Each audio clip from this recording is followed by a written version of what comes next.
yung ano natin. This is our message today. God's formula to good success. Now, this is very important, church. Hear me out. The message ito, this message is very crucial for you. Especially if you want to experience successful life. Mamaya, di-define ko later, I will define the word success. It is not as just as what we think the world defines it. No, it's not. Success has a different definition in God's perspective. So, at first, let me tell this to you that it is God's desire for you to be successful. Amen. To experience good success. Otherwise, hindi niya ibibigay, He will not give this formula para sa atin. And in fact, nobody wants here to be failure. Right? If I would ask you, anyone here who would like to, are you praying to be a failure? Oh. Lord. Maging failure po sana ako. Hindi gano'n. God doesn't want that. Okay?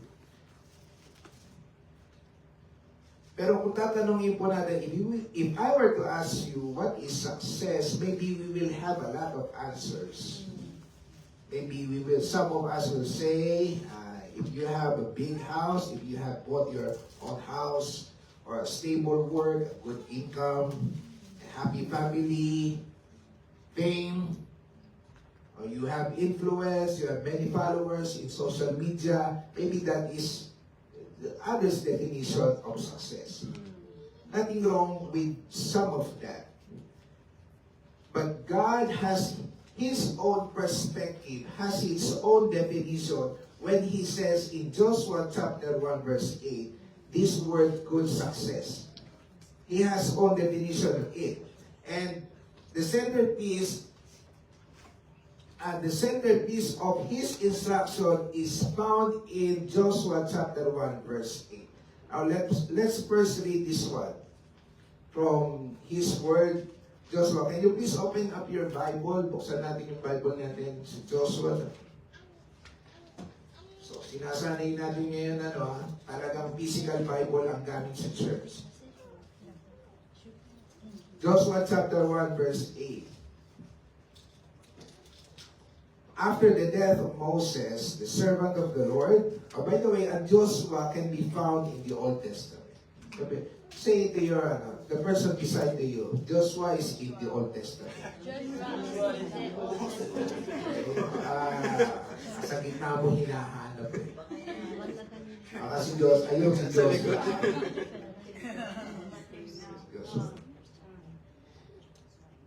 After the death of Moses, the servant of the Lord, see how Moses was described here, the servant of the Lord, not leader. He is not a leader. In God's perspective, he is a servant. After the death of Moses, the servant of the Lord, it came to pass that the Lord spoke to Joshua, the son of Nun, Moses' assistant, saying, Moses, my servant, is dead. Now therefore, arise, go over this Jordan, you and all these people, to the land which I am giving to them, the children of Israel. 3. Every place that the sole of your foot will tread upon,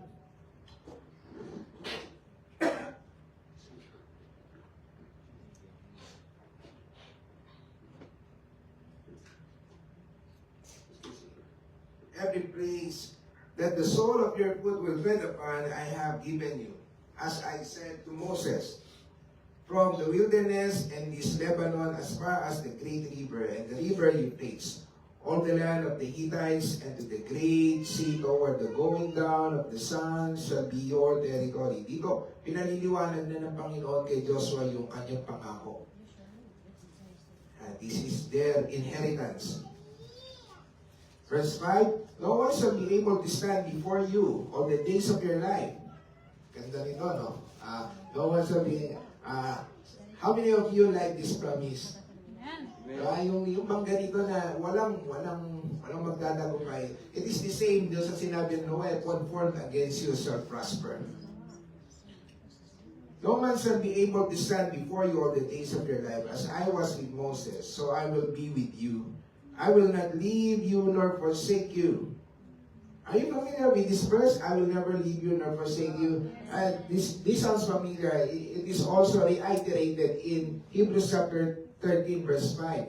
Wherein God said to the Hebrew people that I will never leave you nor forsake you. This is His promise.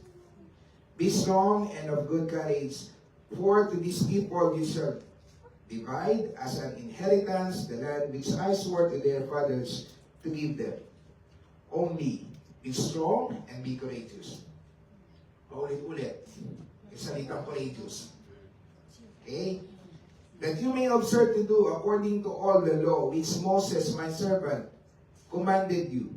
Do not turn from it to the right hand or to the left, that you may prosper wherever you go. This book of the law shall not depart from your mouth, but you shall meditate on it day and night, that you may observe to do according to all that is written in it. For then you will make your way prosperous, and then you will have good success. Everybody say good success. Good success. Good success. Minsan ba? Good success. How many of you wants good success? Amen. Hallelujah. And verse 9, have I not commanded you, be strong and of good courage? The third time, courage was mentioned. Be strong and of good courage. Do not be afraid, nor be dismayed, for the Lord your God is with you wherever you go. Now, itong ano po na ito, nangyari po dito, tapos ang istorya po nito ay tapos na yung after the Israelites were delivered out from Egypt. They were on their way to the promised land. So, you remember how many years they wandered in the desert? 40 years. Diba? Nag-ikot sila doon sa desert for 40 years. 38 to be exact. 38 to be exact yung wandering. But they stayed on the camp doon sa pinaka malapit na, papasok na ang promised land. They stayed there for 2 years sa Kadesh Barnea. So, now, yung salitang, the word 38, the number 38, you can find also in the New Testament. Prophetically na binanggit din ito. Kaya po, yung wandering ng Israel, it took them to wander in the desert for 38 years. Now, Moses was dead. And now it's about time for Joshua to take place the leadership, to take the leadership doon sa pwesto ni Moses. Can you imagine how Joshua felt that time? We are about to enter the promised land, pero ang laki ng promised land. It was really nice. And according to the Bible, it is land flowing of milk and honey. But, hindi lang ganoon, there are many enemies. Giants. Okay? And, after that, at yung mga, you are to lead people, millions of people. According to Bible scholars, 2 to 3 million people yung ililid. At hindi mo mababait, Yung pag sinabi mo, fall in line kayo, pipila, hindi ganun. Ito yung mga tipo, pila kayo, pila na naman, ganun. Ito yung mga tipong ganun katitigas na ulo ng mga Israelita, ang ililid niya. Now, if we are to kung ikaw si Joshua, pupunta ka doon sa what do you need? Ano kakailanganin mo? Sasakupin mo yung mga bansa na malalaki. Ano kakailanganin mo? What do you think you will be needing? Power, di ba? Military, maraming soldier, di ba? Para masakop, di ba? Pero surprisingly, mga kapatid, ang binigay ng Panginoon na formula kay Joshua ay hindi po yung mga, hindi niya binigyan ng leadership manual. Yeah? Hindi niya binigyan si Joshua ng, mag-training ka, paano humawak, paano pumana ng tama. Di ba? Hindi ganon. Ang binigay ng Panginoon na kay Joshua na formula ay yung kanyang salita. Ang formula sa good success na nais ng Panginoon sa atin, ganun din po sa atin, you might be facing another uncertainties ngayong taon na ito. But God has a promise and He has given us His formula through His Word, and it can be found pag ito ay mineditate natin. Amen? Hallelujah. Now, marami itong mga pangako na ito. I know, this is a personal promise ito kay Joshua. Pangako ito na personal ng Panginoon doon kay Joshua. Pero, nakita mo, parallel kasi ang Biblia. Hindi, may mga pangako dito na hindi mo pwedeng i-claim na para sa ito, para sa akin ito. Pero, na exclusive lang ito talaga para doon sa kanila. Pero ito, makikita mo yung pangako ng Panginoon na salamin natin. It is a mirror. Di ba ang Old Testament shadow? Sabi ng Hebrews chapter 10, shadow yan, na ito yung nangyayari na itong si Joshua na nakaharap dito sa mga uncertainties at merong mga malaking task na parang higit pa sa kanya. At ito yung aking formula dito, na hindi yung kanyang lakas, not by his might, not by his power, but by my word. Ito yung aking formula para sa good success. So, ganun din sa atin ngayon. If we want to experience yung a successful life ngayong taon na ito, mamaya di-define po natin yung success. If you want to experience that, ang formula makikita natin sa salita ng Diyos. Kaya sabi ko kanina, napaka-importante nitong ano na to, itong message na ito. Kasi if you don't want your life na maging successful, maranasan mo yung magandang buhay na nais ng Panginoon sa iyo. Mamaya po meron kasing parang gray area doon sa ano na yan, success na yan eh. If you want to experience the life that God has designed for you, there is no other way than to live according to the Word of God. No other way. So, ito, ang ibig sabihin din nito, this also means that if we neglect yung formula, if we neglect this, iba ang kalalabasan. Tama ba? Kung ikaw ay magbubuo ng halimbawa, magtitimpla ka, magluluto ka ng sinigang. Magluluto ka ng sinigang. Sinigang na baboy. Di ba may mga ingredient yan, may mga sangkap yan? Tama? Now, itong mga sangkap na ito, ano talaga yan? Ito yung mga gagamitin mo para maluto mo yung sinigang. Pero hindi mo pwedeng gawin hindi mo pwedeng hindi susundin yung mga ano na yan, yung pamamaraan. Kasi iba yung maluluto mo. So kapag hindi natin ginawa yung binigay ng Diyos na formula sa atin, isa lang pwedeng mangyari. Don't be surprised, church, na if we experience yung parang, Lord, bakit ganito buhay ko? Bakit ganyan pa ulit-ulit yung nangyayari dito? It's because, church, walang problema sa Diyos, walang problema sa pangako ng Panginoon. Something's wrong with us. We do not trust His plan sa buhay natin. Amen? So, tapos na, at ang new generation na yung kasama ni Joshua dito na papasok doon sa Promised Land. At tingnan natin, how to have good success. Let's read this. How to have good success. Are you interested dito? Paano ka magkakaroon ng good success ngayong ngayong taon na ito? Una, first of all, good success starts with God's presence and promise. Good success starts with God's presence and promise. Sabi dito sa in verse 3 to 5, says here, verse 3 to 5 says here, I will give you every place where you set your foot. No one will be able to stand against you all the days of your life. As I was with Moses, so I will be with you. I will never leave you, nor forsake you. Now, bago bigyan si Joshua ng command, binigyan muna siya ng promise. Pangako. Ito yung pangako, ito yung parang nagiging sandigan niya, yung pangako ng ating Panginoon sa kanyang buhay. Sabi doon, and surely I am with you always to the very end of the age. Sa Matthew 28:20, sinabi din sa New Testament sa atin, at inulit sa Hebrews 13:5, that I will never leave you nor forsake you.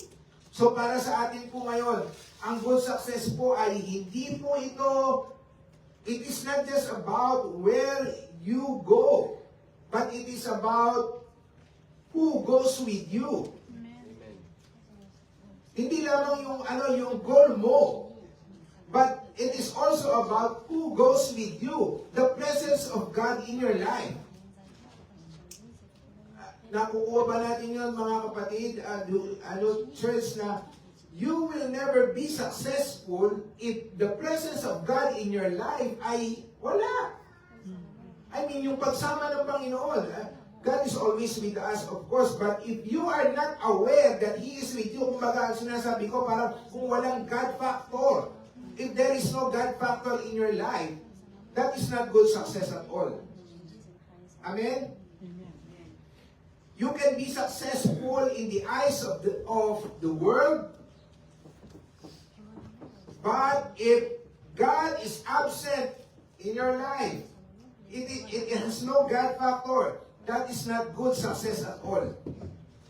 But, kung ang buhay mo naman ay simple lang yung buhay mo, marami ka man trials na nararamdaman ngayon, marami mga pinagdadaanan, pero kasama mo naman si Jesus at lumalakad ka doon sa plano ng ating Panginoon.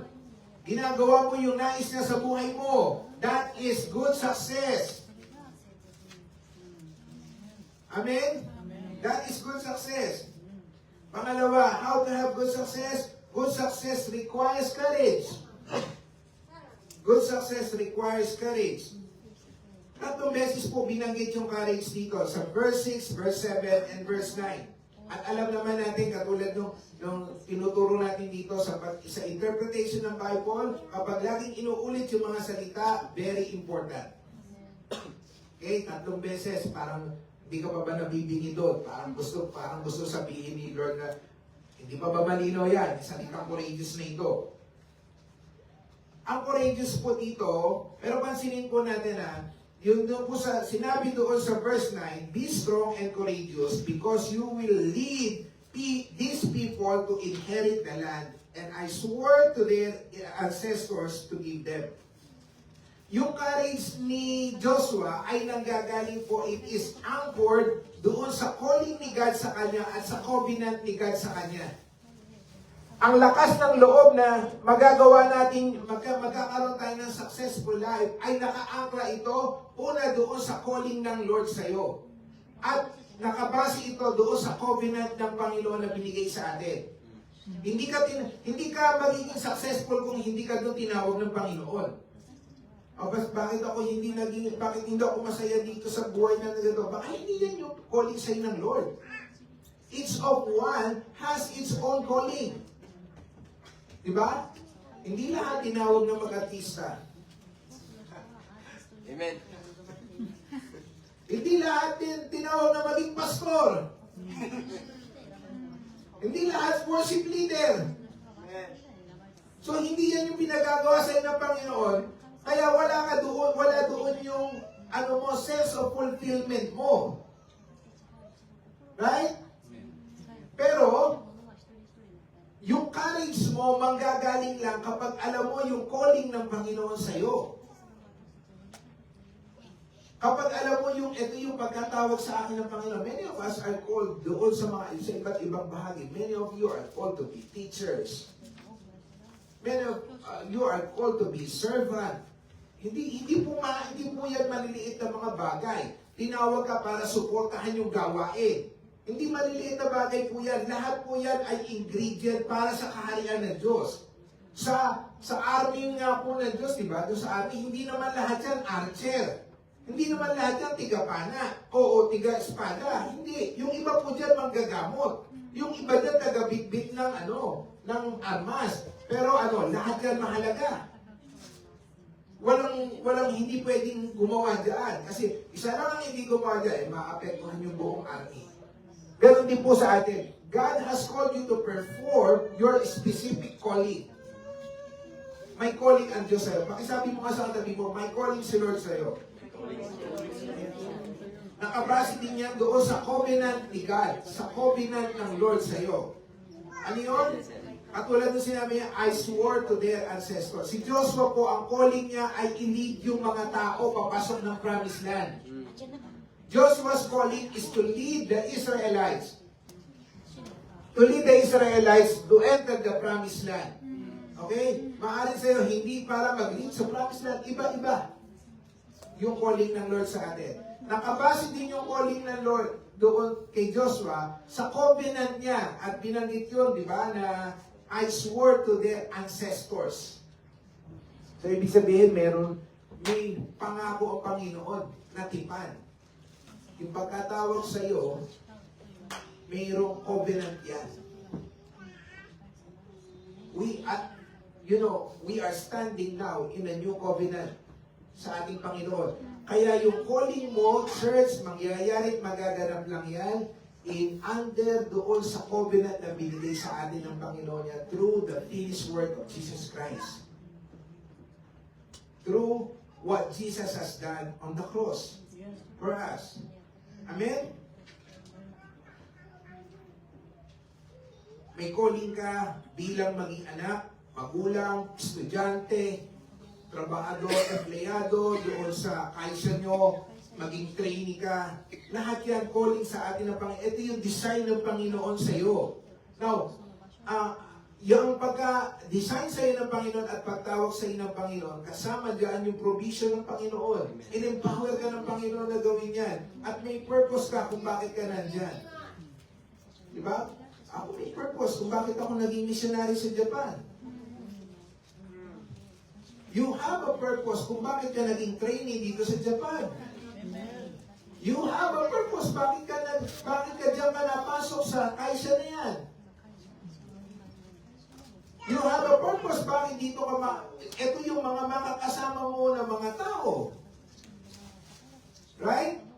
Ito rin yung may purpose sa atin. Even kay Isaac na may purpose. God has His own purpose for your life. And all this is based on the covenant of grace in Christ, not through our performance. This will not happen. This will not be fulfilled in your own ability, through our own ability. It's only through the grace of God in Jesus Christ. Amen? And under the new covenant, the Spirit lives in us. He is the one giving us yung courage na ito. Sa Hebrew, yung courage na yan, ang ibig sabihin po na yan, yung tiyazak at yung amets. Ang ibig sabihin po nito, parang ito yung nagbibigay sa iyo ng katatagan na umawak doon sa na yan, doon sa ginagawa mo na yan. Kapag meron ganito, yung salitang yung courageous, maging matatag ka, maging matibay ka. Kapag meron ganito, kahit na anong problema yung dumadaan sa buhay mo, hindi ka babagsak.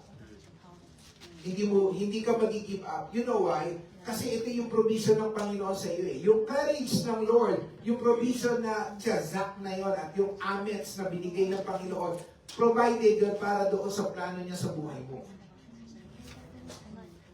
Amen? Ay nagtataka ka, even if this is not so familiar with you, itong ginagawa mo ngayon, di ako familiar dito sa paghawak ng mga tubo. Di ako familiar dito sa paghawak ko sa mga bata na ito, pagtuturo ng mga ganito. Pero yung courage nandoon, nilalagay ng Panginoon sa puso mo. Bakit? God has a plan for you. You will be fulfilling. By the way, do you believe that God orchestrates our life? Amen. He is the one moving places, and He is placing you in the right place, in the right time, meeting the right person. Amen. Sakto lahat. Everything is placed. When we trust God in His doing, in His plan, sabi doon sa Matthew 6:33, all these things shall be added unto you. It can also be said as everything will be put into places. Just trust Him. You will see. Amen? And number 3, good success flow from deep dependence on the Word of God. Good success flows from deep dependence on the Word of God. Ito yung sentence ng passage, church. Be careful, sabi dito sa verse 7, be careful to obey all the law. By the way, yung law po dito,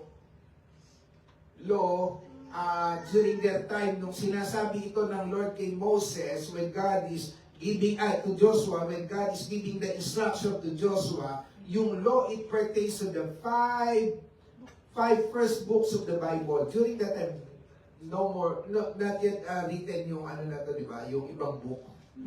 There were only 5 books then.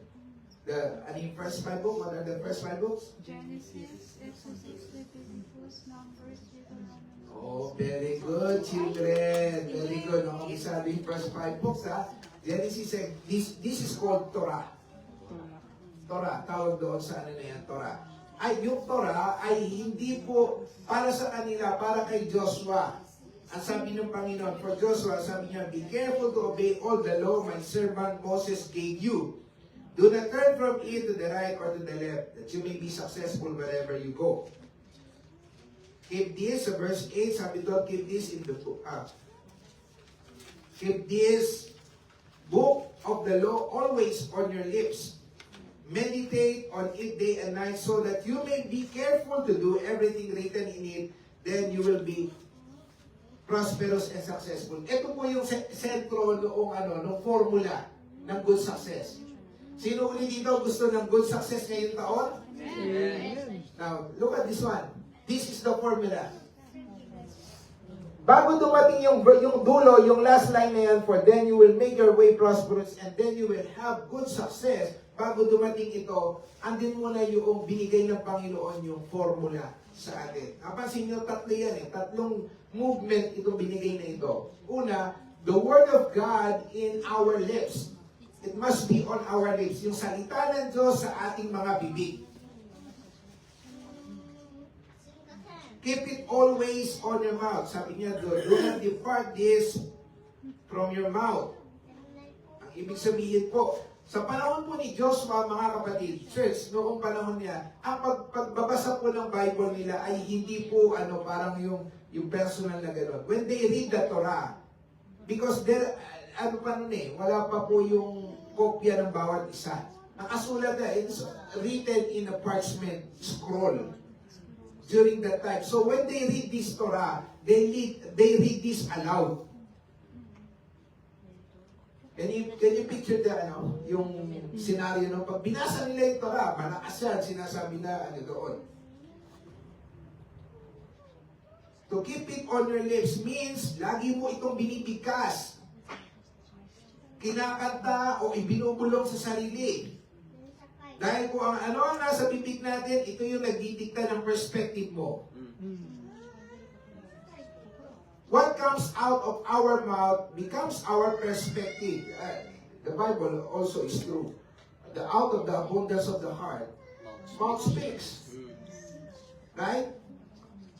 So, sabi dito, sa halip daw po na sa halip na sabihin natin na wala akong pag-asa, sabihin mo yung sinabi ni Lord that His grace is sufficient for me. Sa halip na sabihin mo, I am a failure, sabihin mo, say this, and that I am the righteousness of God in Christ Jesus. Kumbaga, church, hindi kasi nasana yung bibig natin ng na lagi nagsasalita ng lagi nagsasalita ng kung ano yung maganda ay tama. Ang lagi lumalabas sa bibig natin, takot. Most of the time, hindi mo napapansin ito. Hindi mo napapansin yan. Lagi nga, kaya binigyan tayo ng Biblia ng instruction na huwag lumabas yung mga profane words dito o yung mga idle words. Kasi kahit biro lang yung mga sinasabi mo, it becomes your perspective. It becomes what you expect to happen in your life. Kaya yung tinuturo dito na formula, how to have good success, yung ano daw dito, dapat laging maging laman ng bibig natin yung salita ng Panginoon. Meaning kahit nagkikwentuhan kayo nung kasama mo sa kaisya, dapat ang lagi mong nagiging bukang bibig, mayroong halo ng salita ng Diyos. Hindi nyo ba napapansin doon? Kahit yung mga kausap natin, kahit sa kaisya o saan pa man, lagi sila reklamo. Tanungin ko kayo, ano marami sa kanila? Yung mga taong positibo o yung mga nega?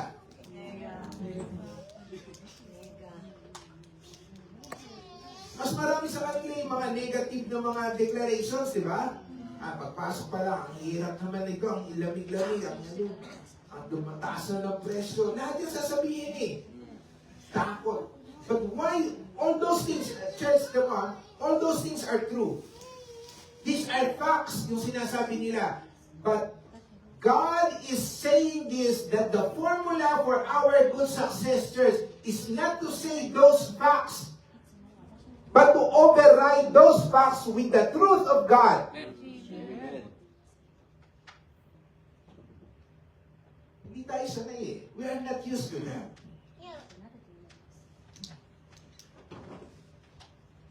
Pwede ba akong makiusap sa inyo, sa bawat isa sa atin? Pwede bang sanayin ang bibig natin na laging ibiglala, lagi yung pangako ng Panginoon? Pag nakita mong wala nang laman ng bigasan, ano lalabas sa bibig natin? Mahal na ng bigas ngayon. Oo, mahal na yung bigas, pero may trabaho ka, binigyan ka ni Lord ng kakayanan, di ba? Amen. Lagi, huwag matrain yung isip natin na nakatingin doon sa kawalan. Dapat matrain yung isip natin doon sa kung ano yung pangako ng Panginoon. Let's train ourselves to what God has already did for us. He has already done these things for us through Jesus. Amen? Yes, we don't know what will come this 2026. We don't know what will come, what tomorrows may bring for us. But we have a God who holds the future. Amen.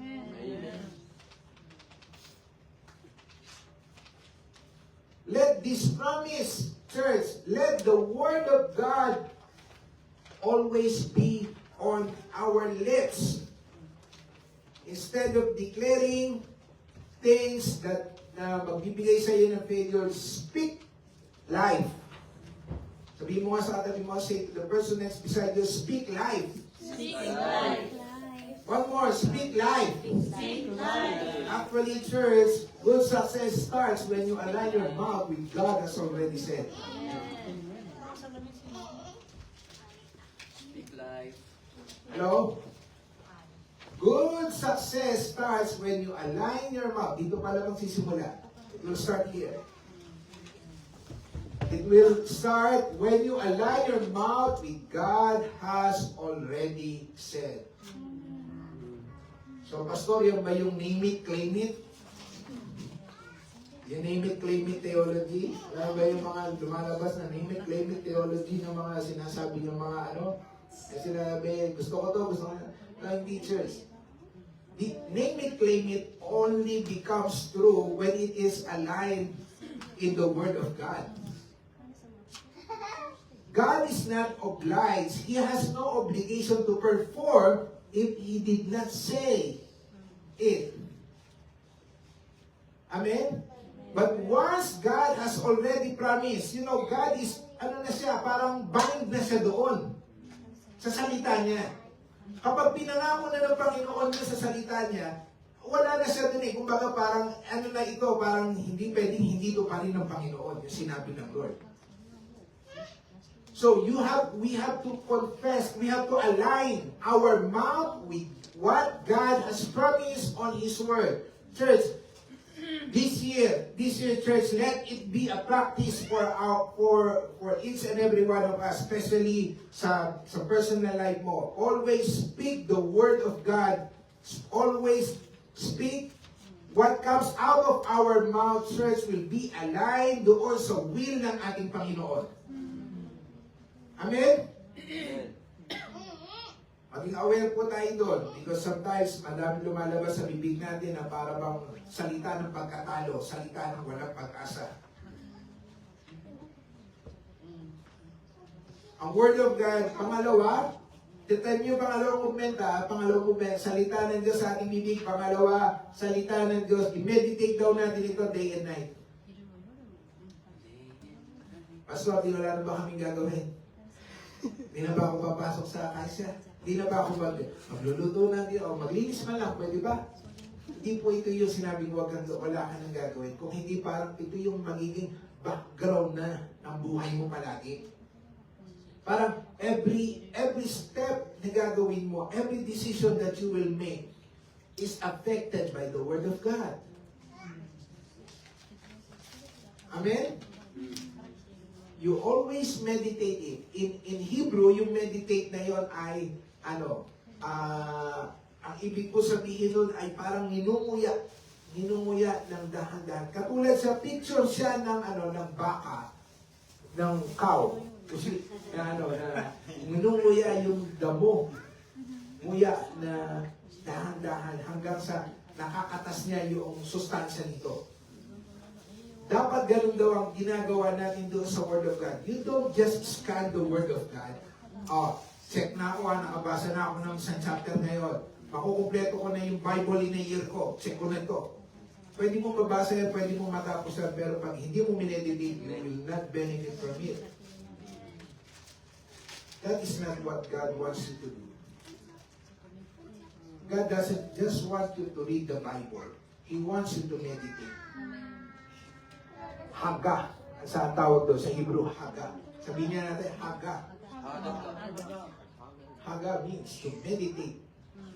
Ibig sabihin, in Hebrew context, sa mga Israelites, ang context ng parang binabanggit mo dahan-dahan. Parang binabanggit mo sa mahinang salita. Sinasabi mo, God is with me. The Lord is with me. He will never leave me nor forsake me. Always meditate. Diba? Especially kapag magpapacheck up ka na at hindi mo alam kung ano ilalabas na resulta. God is my healer. Diba? Yung nag-exam ka tapos hindi mo alam kung ano resulta ng exam. Diba? Confess mo na yan. Okay. So, meditate on it and then. Pangatlong galaw, hindi lang sa salita natin, hindi lang sa bibig, hindi lang sa isip, ganun din sa buhay natin.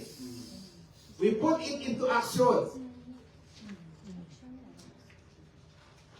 The Word of God is, sabi doon, be careful to do. Dito nagkakaroon ng misconception, akala ng marami ito ay legalism o pagsunod na para hindi magalit si God. Pero tingnan niyo po yung context sa New Covenant. Sabi dito, sa Old Covenant po kasi, pag ang provision ng Panginoon, gumawa ka, gawin mo to para ma-bless ka. But in the context naman ng New Covenant, we are already blessed. Kaya ginagawa mo, kaya tayo sumusunod. Actually, church, yung obedience natin ngayon under the New Covenant is a grace response. Response natin ito, tugon natin ito because we know and we trust that God is faithful to His promise. So you obey. Amen. It's not that you obey for God to do His part. No. You obey because you trust God that He has already said it and He has His promise. Amen? So ang resulta, then you will make your way prosperous. Doon pa lang natin nakukuha yung pinaghalo-halong sangkap. Doon pa lang nabubuo yung salitang good success. Then and only then that we will experience good success. If the Word of God is always on our lips, if the Word of God, we meditate day and night, it becomes the foundation, the anchor of your life, it becomes everything in you. And if the Word of God is being put into practice, then and only then that you will experience a good success sa buhay natin. Amen? Amen. So, for our conclusion, church, desire ng Panginoon ito. This is God's desire for you, to have good success. Sabihin mo nga sa katabi mo, gusto ni Lord, good success para sa'yo. Hindi lamang po tingnan mo to. No. Tingnan mo to, hindi success na hindi success ng mundo. Hindi success ng mundo, church. Hindi success ng mundo na yung success na para bang, yumaman ako. Successful ako. Maganda trabaho ko, successful ako. Masaya pamilya ko, successful. Hindi po yan. That is the success of the world. But this success, church, kung good success na i-design sa iyo ng Panginoon, ito yung talagang plano niya para sa buhay mo. Exclusively for you. Just like as Joshua. Ang calling ng Panginoon kay Joshua ay i-lead yung tao papasok sa loob ng promised land. So as you, church, you have your own calling in your life. Amen? Good success is alive. Ano po natutunan natin? Basahin natin itong number 2. Ready? Go!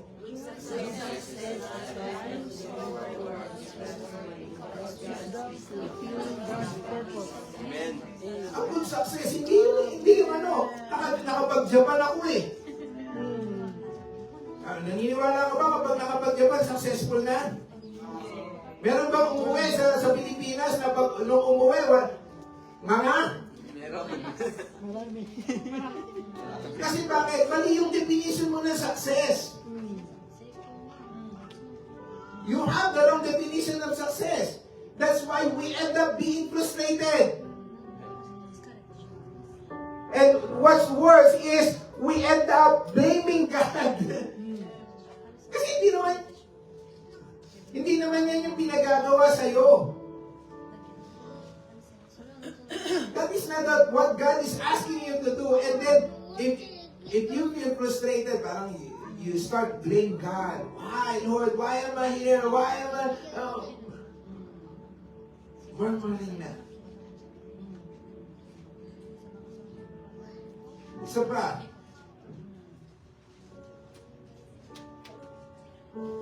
It's not just about money. It's not just about promotion. Not just about anything that we want. No, it's not. It's about your life to be it. That is the success of your life. If God is calling you to be a household mother, alagaan mo yung mga anak mo na tama. That is the calling of your life. If God calls you to be a student, He has already provided the wisdom. God calls you to be maging trainee sa Japan, nandun lahat ang provision ng Panginoon. Amen. Amen.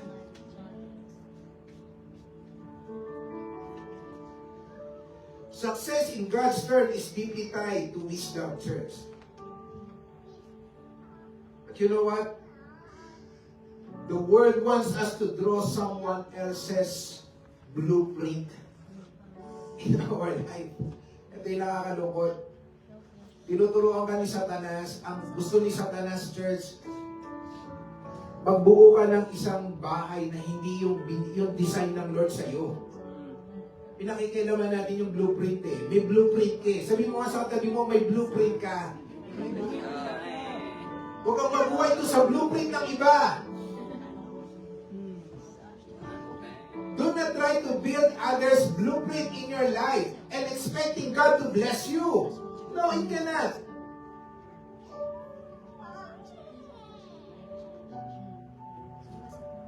You know what will happen? You know what will happen? If we try to climb others' ladder, yung para bang inakyat mo yung hagdanan ng iba, even if you have reached high point, you still feel frustrated. Ba't ganun, Pastor? Dami ko ng pera ngayon ah. Bakit parang hindi ito yung masayang buhay sa akin? It's because that is not the blueprint of God in your life. That is not good success. God has called you to do something else. And the only thing that will give you a sense of fulfillment is to live a life that is aligned to what God has designed you to be. That's it. No more, no less.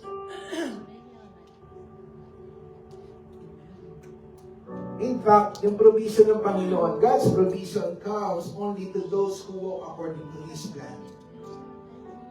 Pinoprovide lang na, parang ganito, it's like this.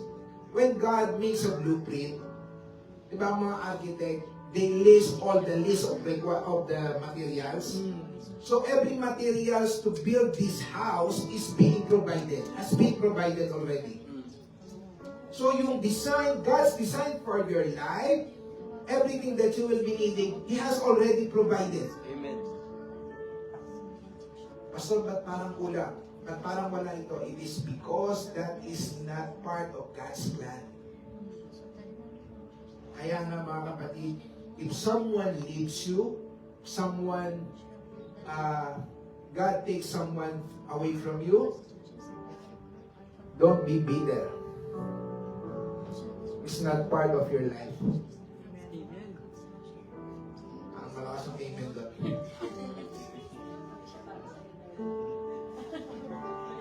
Pag inalis ka ng Panginoon sa ganitong trabaho, hindi yan yung calling ni Lord sa'yo. Of course, hindi dahil sa kapalpakan mo. Hindi dahil sa ikaw yung may kasalanan. Hindi. Pag yung, para bang, hindi mo alam paano nangyari ito. Wala kang pagkakamali, pero ito yung parang dinadala ka ng sitwasyon dito. Huwag kang mag-alala, huwag kang matakot. It's because God is aligning you to His plan. For example, church, hindi nga namin gusto pumunta ng Japan eh.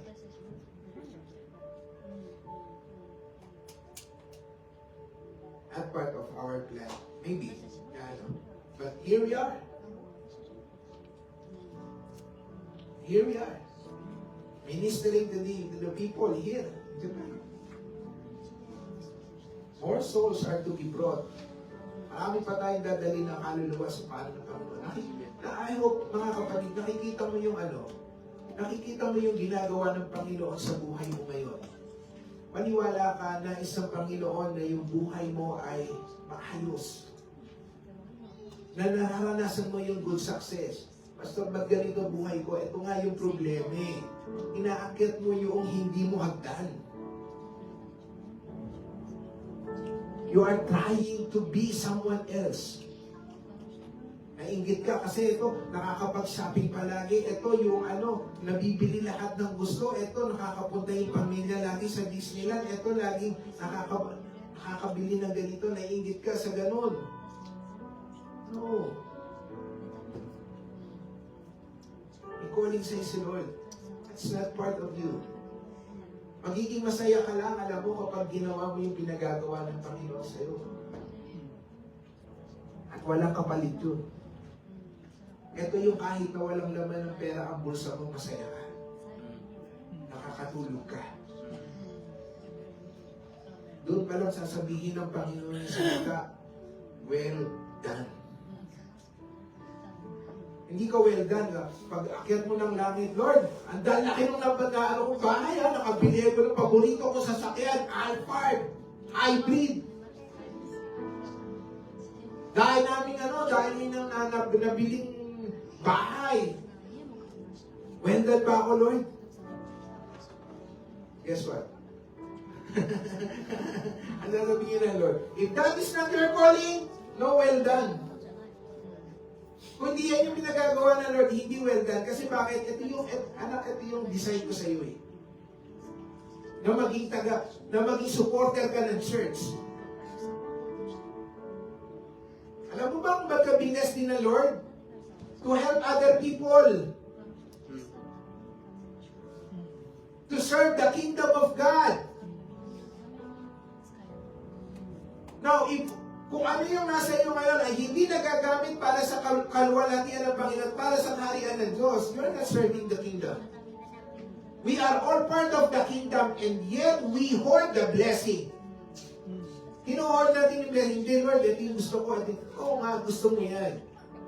But you will not. Parang sabi ni Lord, hindi anak, hindi sa inaagaw ng Panginoon sa iyo yung mga pagpapala at yung pangarap mo. Hindi. Gusto lang ng Panginoon na huwag kang ma-stress.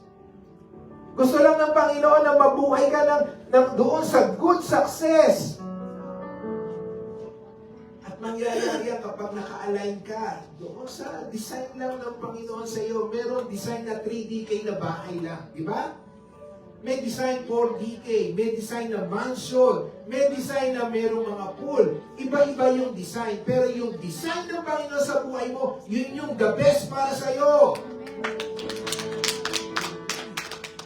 And lahat ng meron ka ngayon, kasama yan, yung kakayanan mo, kaya ka magaling kumanta, kaya ka magaling makipag-usap sa ibang tao, kaya ka masarap magluto, kaya magaling kang mag-drive, kaya nagagawa mo ito kasi in-equip ka ng Lord para dyan. At yung success mo, kasama yan lahat doon para magawa mo yung success. Kumbaga, bahagi siya ng materials na nakalista. Amen?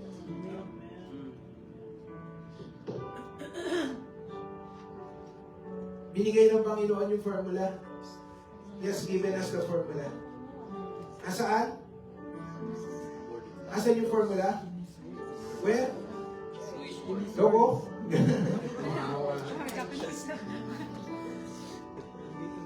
As a word of God. Amen. Now, church, what are we doing sa word of God? Honestly. This is, reflection natin ito ngayon. Kung yung formula pala ng good success, gusto natin ng good success, right? Amen. Isinulat, God, everybody wants good success. And God has given His formula in the Word of God. Now, question, what are we doing with the Word of God? If that is not part of your life, then you are not interested in good success. You are interested in your own success. You have your own agenda. You want to be famous, you want to have this, you want to have that. You have your own agenda. That's very dangerous. It will only lead to frustrations. Sinabi na ni Solomon yan. Sabi na ni Solomon, everything is meaningless. Pinuhin mo, nagkaroon ka ng lahat. Saan mahigit 1,000 yung babae mo sa buhay? Kulang 1 taon nun, Brad. Sa pag-ikot. Araw-araw. Diba? Dahil ka nun, Justin. Diba? Ikaw yung pinakasikat sa buong mundo. Ikaw yung pinakamayaman sa buong mundo. Tapos sasabihin niya, everything is meaningless. Inakyat mo yung yung hagdan na kataas-taas. As bumababa si Solomon, sabi niya, huwag ka na umakyat, walang kwenta sa taas. Ganon. Diba? Ikaw naman, hindi, gusto ko. Maniwala na tayo yung galing sa taas. Diba? Bumaba na nga siya, sinabi niya, walang kwenta yung nasa taas, hindi ito yung hagdan mo. Umakyat ka dun sa hagdan mo. Sabi mo nga sa katabi mo, umakyat ka dun sa hagdan mo. Now, so balik tayo sa reflection. What are we doing with the Word of God? Joshua 1:8. What are we doing with the Word of God? Binabasa mo ba? Pinapractice ang Word of God. You just want to be informed. You just want na parang magkaroon ka lang ng mga ng mga kaalaman na ito, bagong theological na matututunan ko dito. Ito, bagong memory verse na madadagdag sa akin to. Church. It won't help you. It won't help you. Ano yung Word of God dito? His Word is about the finished work of His Son. Amen? Ang salita, so, yung good success, parang tingnan niyo yung flow, Listen, church. Tingnan niyo yung flow. Maupo muna po tayo, tapusin muna po natin. Yung pong, saan ako? Yung good success na nais ng Panginoon sa atin, gusto ng Panginoon na maranasan mo yung good success. Okay? At yung good success, yung formula nito, nandoon siya sa Word of God. At ang laman ng Word of God is about the finished work of our Savior Jesus. Amen. kapag dito tayo nakatayo, if we found ourselves, if we establish ourselves, this is the solid rock church. His word, this is our firm foundation this year. The solid rock, the finished work of Jesus in your life, you will experience good success. Amen? Amen. Palakpakan naman natin natin Panginoon. He wants to this, sir. He wants to this. And I have to warn you. Tingnan nyo, pakinggan nyo muna po lahat. Pakinggan nyo itong warning na ito. Kapag ito na-miss natin, pag na-miss natin ito, yung salita ng Panginoon, kalimutan nyo na yung good success.